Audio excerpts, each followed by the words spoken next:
Hola. Hello. This is Casa de Penley. Welcome to the landing. Thank you. I feel welcomed. You feel welcome? I'm very welcome. Here, let me give you your book. Well, thank you. Hope everybody's had a good week. I know there's a lot of things going on around us, but I trust that you trust in the one that is the author and the finisher. We was talking about that on the way to work this morning with me. He's the Alpha and the Omega, the beginning and the end, the author and the finisher. So we trust him. So we're excited to bring you tonight's lesson. What is tonight's lesson, Hannah? Tonight's lesson is Community Part 2. Wow, they put a lot of effort into that naming. There's Community and Community Part 2. Yeah, well, every topic has 2 lessons. Okay. Just in case you all haven't figured that out by now, we have it twice. That's right. Dos lesiono. Well, we're also on principle number 4. And that principle, would you want to read that principle? Sure. Openly examine and confess my faults to myself, to God, and to someone I trust. That's a good one, isn't it? That's a good one for community. Openly examine and confess my faults to myself, because I can't confess them to anybody else, but I don't confess them to myself first. That's stepping out of denial. That's right. Then to God. Yes. And then to someone I trust. Spiritual truths. Happy are the pure in heart. Matthew 5:8. And it says, let us examine our ways and test them, and let us return to the Lord. So after we've openly examined, then we know that we're happier because we're the pure in heart, and then we return to the Lord. That is right. I lost my place. I found my place. It's right here. It's right here. Okay, I'm going to read a little bit out of our book. This is our book, The Landing. It's backwards because we have it on selfie mode. Yeah, it's the Gingland. Okay, it says... I read backwardese. Gingling? Gingling. As we've mentioned before, we're on this journey on the road to healthier, freer lives.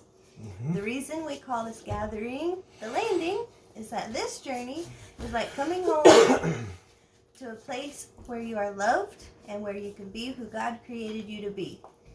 This journey is for everyone who feels stuck in life, trapped by their hurts, hang-ups, and habits, or their circumstances, or their addictions. It's also a place for people who haven't faced those intense battles but want greater wisdom on leading a healthy life filled with freedom. The principles that we talk about are based on the Beatitudes, where Jesus laid out principles for happiness in the Sermon on the Mount. And you can find that in Matthew chapter 5. So when somebody's acting up, is that what he means by that be an attitude? That be an attitude? No, but that was really good. Okay. There's some questions I'm going to ask you. Okay. Okay?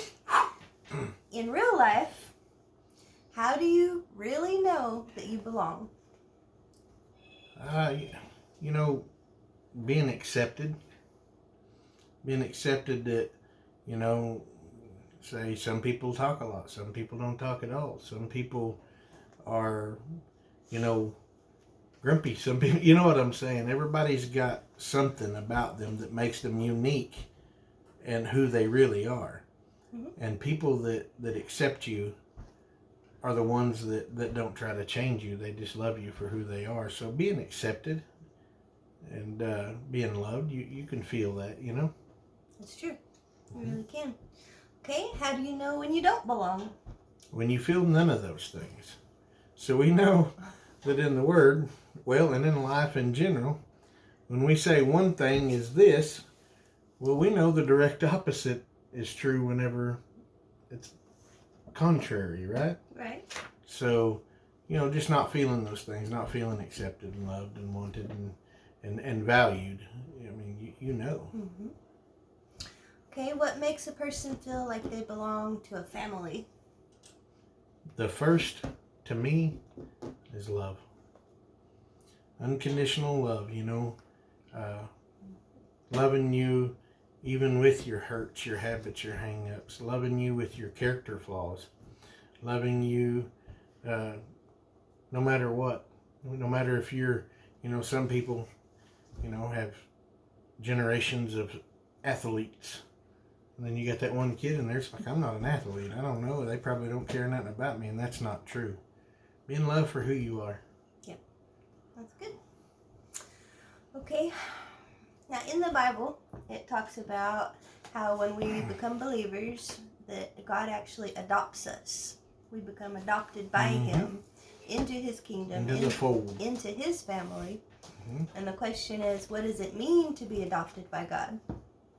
What does it mean to be adopted by God? Is to be chosen, to be accepted. You're no longer just a person, but you're a son.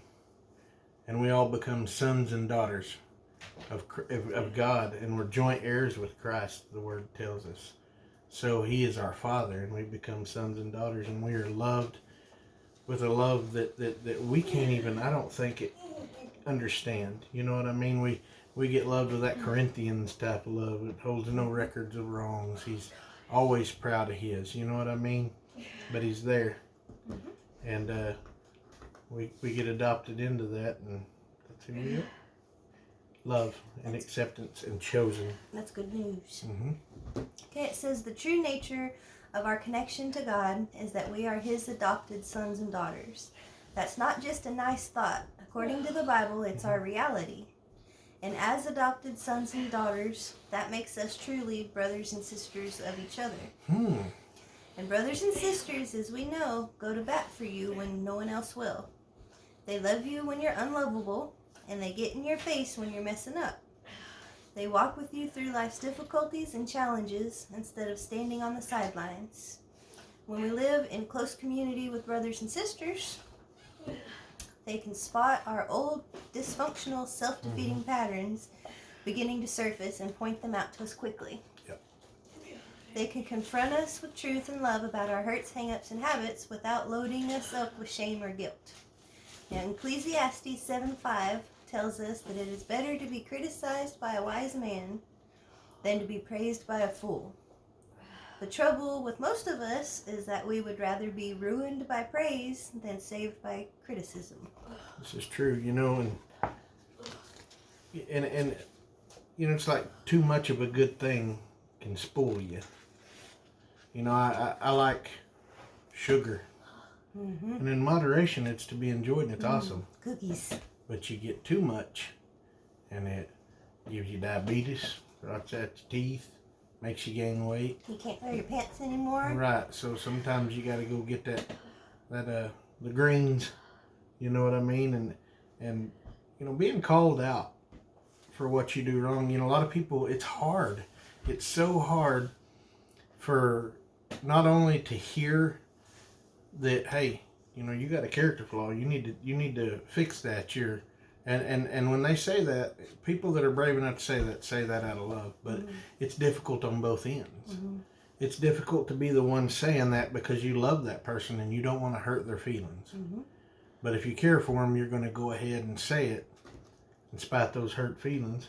And that's why your brothers and sisters are so important, because I was fixing to make a joke about, hopefully you didn't have that sibling that was like wail on you, but they're, I can wail on you, but nobody else better. It's mine, But, and it makes it tough to hear that about yourself, but rest assured, it's not easy being the one telling somebody too, because you care for them and you don't want them to respond in a negative manner. What are you judging me for? Or, you don't want to hurt their feelings and them see before them. But, that's kind of part of the community of God. It's part of our community. Like I was telling last week's lesson about who's in your corner, and you need that coach sometime to look at you and say, or that trainer or whatever you want to call it, and say, you're getting hit because you leave your hand down, and that's dumb. You know what I mean? Put your hand up. Well, criticism is hard to take a lot of times, whether it's hard for me to take. Is it hard for you to take too? It is. I remember times in my life when I've been criticized by people who were meaning to be mean about it. And then I remember times where I've been criticized, or not really criticized, but taken aside and being talked to, like, hey, Hannah, we noticed this about you, and it's not good. We care about you. And I know that that comes from a place of love. The important thing is when that happens, even though it's hard, when you know that they do it out of love, is not to isolate yourself from those people because you don't want to hear it. Right. You know, it's important to be able to listen to what they have to say, to take it in, to take it to God and say, well, you know what? Maybe you're right. Maybe I do need to work on this thing, Lord. Will you help me with it? Mm-hmm. That makes a big difference. Well, that's kind of why our lesson started with, how do you know that you belong? Now, we can't get it twisted and say, well, I belong there because everybody's nice to me all the time. You know, that's why it's important to know the person that's handing you the correction, or there's some people that they don't belong in your life and you don't belong in theirs. Mm-hmm. And they can hand out that criticism and that chastisement, and it's just all pure meanness. But when we know who's in our community and we understand what makes us feel like we belong, then we can take that correction from them because we know it's out of love. That's right. Yeah. So that's why, you know, a lot of times, I don't know how many of y'all get lumps from the Lord, but he gives me pop knots all the time. But it's always a good thing. It's a good thing, but it doesn't feel good. No, not at the time. No, nobody likes to be gotten onto, but the word says that he chastens those who he loves. He loves, yeah. So my kids growing up, when they'd step out of line, I'd tell them about it. Why? Because you want them to do better. And if I told them about it and they didn't mind, I'd tear that tail up. Because I wanted them to be good men. Mm-hmm. I wanted them to live good lives. And the only way we can do that sometimes is by being chastened. Mm-hmm. Chastened, however you want to say that. Whooped. Pretty much disciplined. And that's what that means, corrected. You know, because I don't know how everybody is, but I have a tendency at times to feel like that I'm right 100% of the time. And I don't need to be told I'm wrong. But you know what? I get told I'm wrong sometimes, and that's okay. Because it always comes from somebody that says, hey, I see you feel this way, and I don't want you to feel that way because that's false. Or I see you heading this way, you know what I mean? Yeah. So. Yeah. So you will know the difference if someone comes to you and says something about something that they notice about you. Mm-hmm. You're going to know if it comes from meanness or if it comes from actual care and concern for you. That's a discernment. Discernment. I mean, just, you know, it's like Kenny Brown, I said it on here several times. I tell it to her all the time. Every bird that flies over your head don't mean you got to let them make a nest. So some people will hand out criticisms and you know they don't line up. You're just like, okay, well, thank you. Well, I don't care if you don't like my outfit. And really what you're trying to say is, I didn't ask, so, you know. But, all right. Do you want to read the Serenity Prayer? Sure. Appreciate y'all joining us tonight. We are always excited to share with y'all. So, God, grant me the serenity to accept the things I cannot change, the courage to change the things I can, and the wisdom to know the difference. Living one day at a time, enjoying one moment at a time, accepting hardship as a pathway to peace, taking as Jesus did this sinful world as it is, not as I would have it, trusting that you will make all things right if I surrender to your will, so that I may be reasonably happy in this life and supremely happy with you forever in the next. Amen. Amen. We went 14 minutes. That's close to 11, right? Close enough for me. That's close. That's that hillbilly math. We love you guys. We'll see you next week.